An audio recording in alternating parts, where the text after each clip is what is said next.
Oi, minha gente! Sejam muito bem-vindos à terceira temporada do nosso quadro Hashtag Pergunte à Maestra. Se você é novo por aqui, já se inscreve em nosso canal e já ativa o seu lembrete para que você seja avisado minutos antes dos nossos vídeos irem ao ar. E não se esqueça de deixar o seu like em nosso vídeo e de compartilhar o nosso conteúdo para os seus amigos. Se você ainda não participou do nosso quadro, é muito simples, é só você ir aqui no nosso box de comentários, deixar a sua dúvida, que a nossa equipe está de olho e muito em breve ela pode ser respondida pelo próprio maestro. Então vamos para as perguntas desse episódio? Vem comigo, hashtag Pergunte à Maestra. Eu sei que você vai falar não, mas em um estágio bem inicial de desenvolvimento vocal, um estudante de canto lírico poderia, com orientação de seu professor, usar a manobra do legit a fim de aprimorar o seu som ao do canto lírico finalizado? Por que não? Cantor iniciante? Um cantor iniciante de lírico que começa pelo legit vai pular umas etapazinhas, não vai? Vai. Não, você está enganado. Não. Orientado por um professor. Agora, olha que legal. Vamos supor que ele seja belter. Ele estudou belting contemporâneo. Aí dentro do belting contemporâneo, ele estudou legit. Aí ele aprendeu um pouco de legit. Aí ele decide estudar canto lírico. Quando ele chega lá no canto lírico, ele não fala para o professor, desculpa, eu vou fazer legit porque eu não sou lírico. Ele vai simplesmente abrir a boca e o professor vai dizer, nossa, você já tem uma estrutura boa aí, vamos trabalhar em cima disso. E ele fica caladinho, não precisa dizer que é legit. Tranquilo. Ele vai enganar muito bem esse professor. Ele vai dizer, você tem uma voz natural, lírica. Sua voz é naturalmente lírica. É isso que ele vai dizer, porque ele está escutando um legit, tá? Então, pelo contrário, se você consegue fazer legit, é um excelente porta de entrada para o canto lírico. Tá bom? Maestro, para compor uma obra para orquestra, é necessário saber a técnica de cada instrumento que vai participar da música? Existem informações sobre isso quando se vai estudar os compositores mais conhecidos? Olha, quando você vai escrever para voz, você precisa saber, não é? A técnica. Por exemplo, eu vou escrever para uma soprano, ou para uma mezzo-soprano, vai. Vou escrever para mezzo-soprano, eu vou lá no livro de tessituras e eu olho, mezzo-soprano vai até lá, né? De lá a lá. Nos livros mais simples, soprano vai de dó a dó, mezzo vai de lá a lá, contralto vai de fá a fá. Se você vê a classificação mais básica da básica, da básica, da básica, é isso. Aí o que eu faço? Eu escrevo uma música para mezzo-soprano, porque eu quero uma voz robusta, e tem 10 lás na música. Mas estava escrito lá que ela canta lá. Bom, mas ela canta lá como última nota dela, seguindo isso, tá, gente? Não é verdade que a mezzo-soprano não canta até o lá. A mezzo-soprano canta muito mais do que isso, mas eu tô dando um exemplo. Bem grotesco, inclusive. E assim, lá, sol, lá, sol, lá, sol, lá, sol, lá, eu escrevo isso. Articular com texto. Aí ela tem que dizer assim, lá no agudo. Paralelepípedo, ela tem que falar isso, lá no lá, sol, lá. Então, tipo, articulação de muita consoante na parte aguda da voz, com repetição, isso é impossível. Certo? Onde está escrito isso? Onde está escrito que o mezzo-soprano não vai conseguir fazer isso? Você tem que conhecer, né? Você tem que conhecer técnicas, tem que saber. E se você não conhece, o que você faz? Eu tive professores meus de composição, excelente compositor, por exemplo, chegava para mim e falava assim, Marconi, eu queria escrever uma obra, mas eu queria escrever uma obra boa para contratenor. Me dá uma aula sobre a sua voz? Eu quero entender como ela funciona para eu poder escrever para você. Escrever uma coisa legal, que fique confortável, que soe bem, que mostre suas notas de brilho. Essa é a atitude de um cara inteligente. Se ele não sabe, vai estudar. Agora, um compositor como Beethoven, como Mozart, não só conheciam as técnicas dos instrumentos, mas eles tinham uma vivência nisso. Então, por exemplo, um compositor inexperiente que vai escrever para a orquestra como um experimento de orquestração, ele vai conferir tessituras. Então ele vai dizer assim, eu vou escrever para o oboé, até que nota que o oboé vai no grave mesmo? Deixa eu lembrar. Não estou lembrando agora. Aí ele vai no livro de instrumentação e orquestração, que tem, esse livro de instrumentação tem vários deles, tem um muito legal, que ele parece um dicionáriozinho, e que tem umas abinhas com o nome dos instrumentos, você vai direto lá, abre, tá escrito a tessitura, nota de brilho, nananana, é uma cola, tá? Muito bem. Ah, lembrei, tá escrito aqui a tessitura do oboé, beleza. Aí ele escreve uma região grave pro oboé, e aí na região grave do oboé ele escreve pianissíssimo, 3 P's. Aí o oboísta vai dizer, maestro, vai falar pro maestro que tá regendo, o compositor escreveu, o maestro tá numa fria, porque ele vai dizer pro oboísta que ele pediu pianíssimo. Não, maestro, mas no grave o oboé não faz pianíssimo. Nessa tessitura que o maestro escreveu, não faz. Então, onde está escrito isso? Quer dizer, tem alguns livros de instrumentação que dizem que o oboé, por exemplo, estou dando um exemplo do oboé, que não vai soar tão bem nos graves, com doçura, não é? Com 3 P's, por exemplo. Então, esse é um exemplo. Então, tem coisas que eu preciso realmente saber. Eu escrevi um solo na minha missa, que é um solo muito difícil para trompa. No credo da minha missa, na parte da ressuscitou ao terceiro dia, essa parte, o texto et incarnatus est, é a parte do credo que fala esse texto, é a parte que Jesus encarna. Na verdade, é essa parte do credo. Creio em Deus Pai Todo-Poderoso, aí tem uma parte que é isso, não é? A tradução do et incarnato é esse, né? Encarnou. Qual que é a tradução disso? Ressuscitou. Não. Et incarnatus? Est in Espírito Santo. Bom, enfim, é esse trecho onde Jesus encarna, vira carne. Nessa hora, eu coloquei a orquestra grave, o coro grave, todo mundo grave e a trompa fazendo um solo, furando a orquestra, como se fosse Jesus na minha cabeça, tá? Doida. Tudo bem. A trompa é um instrumento de sopro. Então, é um problema, né? Instrumento de sopro, se a frase é gigantesca, é um problema. Ele tem que ficar em apneia, ele tem que, né, ter controle sobre isso. Então eu escrevi um solo de trompa, eu era moleque quando eu escrevi esse solo. Eu queria muito que fosse num fôlego só. Mas eu queria muito. Para parecer uma coisa divina, eu queria muito. Fui fazer a primeira resta da minha obra, não fui eu que regi. De novo, eu já falei com a orquestra do Teatro Nacional Cláudio Santoro. E o trompista, eu conheci o trompista e ele era muito bom trompista. E ele tocava o solo. Mas no final do solo, que é a parte que fica mais aguda, que é uma parte bem aguda para a trompa, onde ele tem uma possibilidade de escrocar. Escrocar é quando a trompa quebra. A gente fala na voz, eu tenho uma quebra na voz. No instrumento de sopro, às vezes a gente fala que escrocou. Então, ali, bem naquele lugar onde a trompa podia escrocar, é o final do solo. Quer dizer, ele já está sem ar. E aí eu percebi isso, mas eu percebi isso tardiamente. Eu percebi isso na hora que a maestrina estava regendo a orquestra. E o que eu fiz? Eu conversei com os trompistas e eu decidi dividir o solo. Então eles tocam uma parte do solo. E quando está chegando no meio do solo, o outro entra naquela nota e o outro abandona e segue. E você escuta, parece um só. Aquilo foi ensaiado para que ficasse realmente parecendo que Jesus não respira. Divino. Que é divino.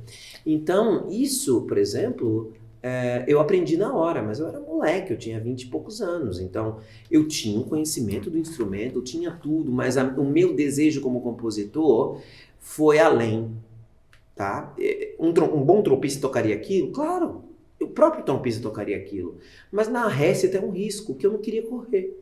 Estava sendo gravado, o que você vai ouvir aqui, que eu vou pedir para o Cleiton colocar, foi ao vivo, foi gravado ao vivo. Então, uma vez, uma resta. Então, eu não queria correr o risco. E aí eu coloquei. Você vai escutar a trompa bem baixinho, porque a gravação não é uma gravação profissional, é uma gravação feita, não é separadinho, mixado, tem nada mixado, é tudo muito simples, mas você vai conseguir ouvir. E isso a gente aprende com o tempo. As pessoas reclamam de compositores, tá, gente? As pessoas reclamam, por exemplo, dizem que Mozart escreve muito no passado para cantores, que Beethoven não sabia escrever para voz, que a Nona Sinfonia de Beethoven é uma das coisas mais difíceis de cantar, porque realmente tem um trecho que as pessoas criticavam Beethoven na frente dele.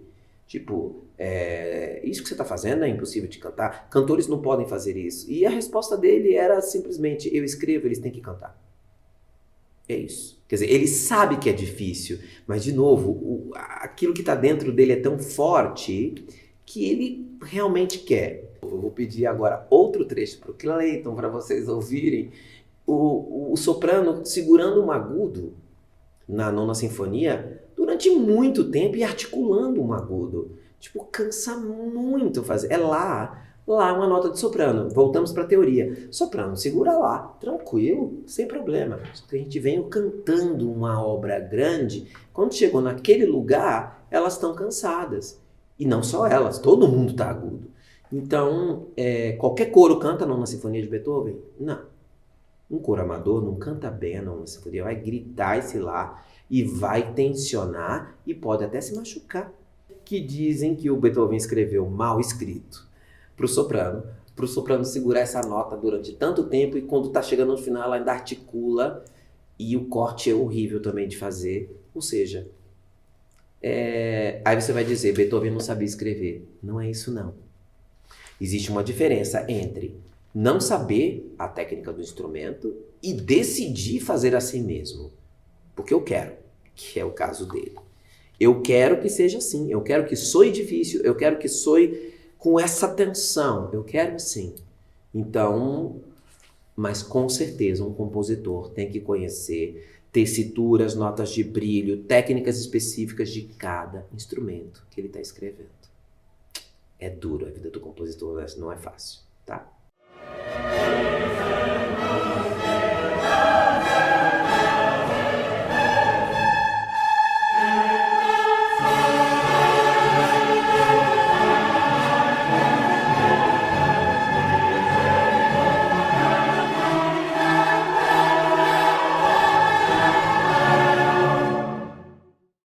Maestro, meu nome é Felipe e tenho uma dúvida. Uma pessoa pode ter todas as técnicas, ornamentos e etc., tanto do canto lírico e popular, tipo ela pode ser baixo, barítono, tenor e contratenor, ou tem um limite?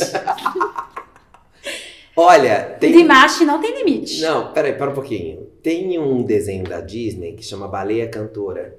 Acho que é o Willy a Baleia Cantora, que ele é baixo, barítono e tenor. Ele tem 3 úvulas, é muito bom. Eu vou pedir pro Clayton colocar um pedacinho aqui para você ouvir. Só ele que tem essa possibilidade de ser baixo, barítono e tenor. Não, ele pode simular uma nota de um baixo, mas ele jamais vai soar como um baixo. Um tenor pode descer em notas de barítono? Pode, mas jamais soará um barítono. Entende? Então estamos falando de Fá lírico. O que o Dimash faz, por exemplo, que é cantar desde o barítono até o soprano, ele está fazendo com microfone. Isso aí é ele é um crossover e ele usa microfone. Essas técnicas para microfone são completamente diferentes. Você não vai ter um cantor lírico que numa ópera cante como tenor, na outra ele canta como barítono, na outra ele canta como baixo, na outra ele canta como contralto. Não vai ter isso, tá? O Fá, na verdade, é a coisa mais importante para você aprender. Por exemplo, eu tenho um aluno que é baixo barítono e belta agudo, como tenor. Muito bem. Mas ele soa tenor? Não, ele soa belter. Ele está cantando de belting os agudos. Ele não está cantando com full voice dele. Se você pedir para ele colocar full voice, ele não passa do Mi. Porque ele é baixo. Entendeu? Então, Fá, vai. Não vou acabar com Mi, não. Fá, vai. Mi, Fá. É Fá sustenido. Agora, sem ser de full voice, de belting, ele vai até Si bemol. Então, até mais. E trocando de borda sem que você perceba, ele soa beltado até Dó sustenido como um high belter. Então, não vamos confundir as coisas. Fá é uma coisa que você nasce com ele. É genético, certo? Eu nasci baixo. Muito bem. Agora, eu posso me adaptar e cantar em outras tessituras. Não é que eu virei tenor. Eu continuo sendo baixo. Eu estou acessando essas notas usando uma técnica, que pode ser belting, pode ser, sei lá, o método da Jan Sullivan, pode ser, sei lá, outras técnicas, entendeu? mas ele não vai deixar de ser baixo. Então, quando ele tirou o microfone, é que a gente sabe o que é. Tirou o microfone, Fá. Então, esse Fá é o quê? Qual é o meu Fá? Baixo barítono. Aí eu vou cantar um repertório para isso. Se eu tentar fazer essa transição entre eles todos, eu posso me machucar e feio no canto lírico. Por isso que é tão importante a classificação vocal, o professor saber o Fá do aluno. Vamos terminar a pergunta com a baleiazinha cantora, que eu amo esse desenho, é tão fofo. Vou pedir pro Cleiton colocar aqui, você vai se divertir, tá? Singing whale, Willie could sing in 3 separate voices. Tenor, baritone, and bass.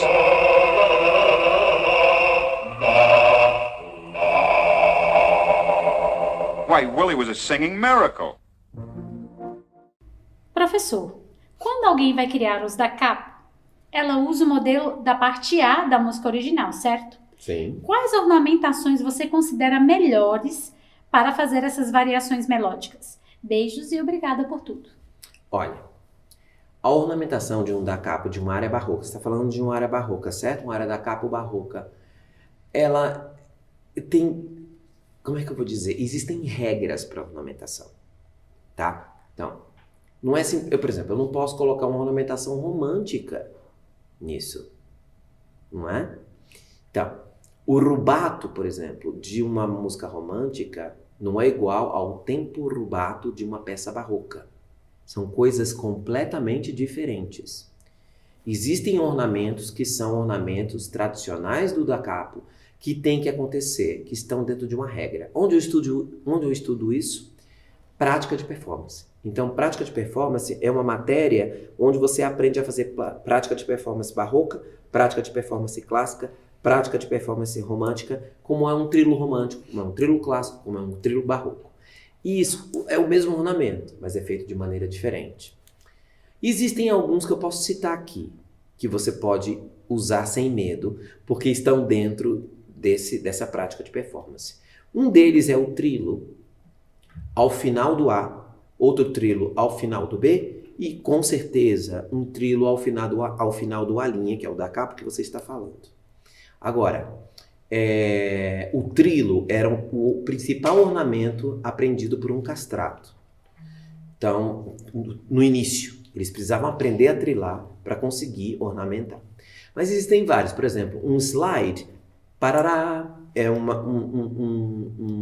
ornamento extremamente usado no B. Runs, por exemplo, eu posso mudar as notas da melodia e inserir coloraturas para fazer o que a gente chama de um run, diferente do run original. Então eu mudo de acordo com a orquestração, seguindo os instrumentos de orquestra, por exemplo. É uma possibilidade. Apojaturas lentas, não apojaturas rápidas, apojaturas lentas, né? Também podem ser usadas. Que mais? Deixa eu pensar.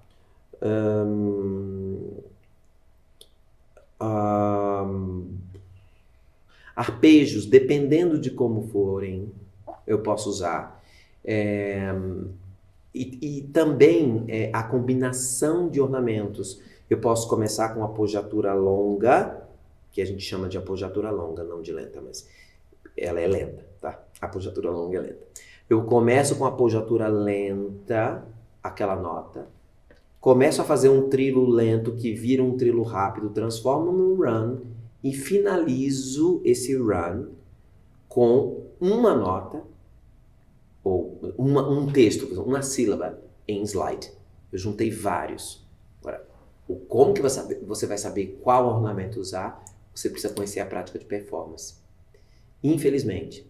E a prática de performance, ela não é só barroca. Ela é, dentro do barroco, eu tenho 3 barrocos importantes que eu considero no meu repertório muito importantes para eu mostrar para o público. Handel, Vivaldi e Bach. E os 3 têm ornamentos muito característicos. O Bach escreveu uma tabela de ornamentos. Então, do jeito que ele gosta, do jeito que ele quer, a maneira como ele acha. Já você vai ver várias áreas de Handel que não tem anotação de quase nada. Então você tem que conhecer um pouco da obra. Então a gente está falando do mesmo período e são compositores completamente diferentes, não é? Inclusive de mood, sabe? Assim, eu não sei se você sabe disso, sabe? Mas o Bach, ele teve mais de 20 filhos. E não sei quantas esposas também, né? Não, teve, se não me engano, 3. Mas quando morria já tinha uma outra, né? 6 meses depois dele, porque a primeira esposa morreu, ele já casou. Era um homem apaixonado, um homem romântico. É um homem barroco romântico. Um barroco. E o Vivaldi era um padre. Ruivo, mas que tinha namoradas. Então, vamos lá. É uma situação diferente. Músicos, né, maestra? A situação é que eles eram que músicos? O Handel, o que se fala do Handel? Que era um homem extremamente ranzinza que nunca teve um relacionamento. Ou seja, completamente diferente dos outros dois em termos de relacionamento, não é? Por isso que o Handel tem 3 horas. Que ele gostava de ver as pessoas sofrendo pra cadeira. Não, tadinho. Tem muita anedota sobre o Handel. Se fala muito que ele era uma pessoa muito feia, que ele era gordo, que ele era ranzinza, que ele era mal amado, que ele não gostava de ninguém e que por isso ele, sei lá, se supunha, né, que alguns teóricos acham que ele tinha uma sexualidade que talvez ele mesmo não aceitasse. Quer dizer, tem tantas teorias sobre, mas uma coisa eu posso te garantir, o humor do Handel era realmente mínimo, ele devia ser assim... sabe aqui o básico do básico do básico? Aquela pessoa que se irrita com... Caiu aqui um negócio aqui, ele já tá... Pá! Imagina, coitado dos pupilos dele, né, mestre? E os cantores, na hora da ópera. Acho que pupilo ainda é pior. Tem uma anedota maravilhosa do Handel que uma grande soprano da época, uma diva da época, começou a dar um piti no meio do ensaio dele e aí ele disse... A senhora acha que a senhora é um demônio, né? Eu sou o chefe dos demônios. Eu atiro a senhora aqui desse 3º andar. Quer dizer, pessoa doce, né? É uma pessoa doce. Gentil. E aí você vê o Bach, por exemplo, sendo descoberto só depois, sabe? Sobre toda uma obra maravilhosa, descoberta só depois. Quer dizer, 3 caras tão diferentes, com personalidades tão diferentes, com músicas tão diferentes, na mesma época. Você tem que se aprofundar para estudar, sabe? E muitas dessas anedotas que eu estou contando aqui não são verdadeiras. Por quê? Porque... A gente não viveu, a gente não conheceu eles, né? Mas como é que vai saber? Isso, é porque são teorias, às vezes é uma carta que alguém mandou para não sei quem. Aí, sabe, são coisas que a gente não tem certeza absoluta sobre. Então, uma das coisas que a gente tem certeza, o Vivaldi era um padre que nunca rezou uma missa. Isso a gente sabe. Ele era o compositor do Vaticano. Mas ele nunca rezou uma missa, ele não era padre de rezar missa, ele era um padre de escrever música litúrgica para o Vaticano. Mas escreveu ópera também. Então, algumas coisas a gente tem certeza, mas outras a gente não tem. Então, não é tão simples a prática de performance. E sabe, agora vem a parte ruim do texto aqui, tá, gente? Quanto mais eu estudo prática de performance, mais eu vejo que eu não sei nada. Isso vai dando um desespero num certo momento. Quando você começa a estudar prática de performance, você fala, entendi. Agora acho que eu entendi. Aí você pega uma música nova e fala, nossa, eu não sei o que fazer aqui. Não entendi nada, eu vou estudar mais. Aí você estuda mais. Nossa, não, agora eu entendi. Aí você vai fazer, não sei. Então vai dando um desespero e a gente não para de estudar. Então eu continuo estudando prática de performance e vou descobrindo cada vez coisas novas. E então é isso. Para você fazer um bom da capa, o que você precisa? Estudar. Tá? Agora, se você vier estudar comigo, eu tenho alguns resumos que vão te ajudar. Então, os principais ornamentos, os principais recursos da obra handeliana, os principais recursos da obra vivaldiana, eu tenho alguns resumos que podem te ajudar. Se você não é um especialista, né? Você quer fazer algumas áreas barrocas, aprender a fazer direitinho, legal. Mas se você quiser se aprofundar, você realmente precisa ser um musicólogo. Você precisa ir atrás. E é duro, muita coisa para ler, tá? Mas é tão gostoso, porque a gente se sente vivo. Vou estudar pro resto da vida. E vai ser assim.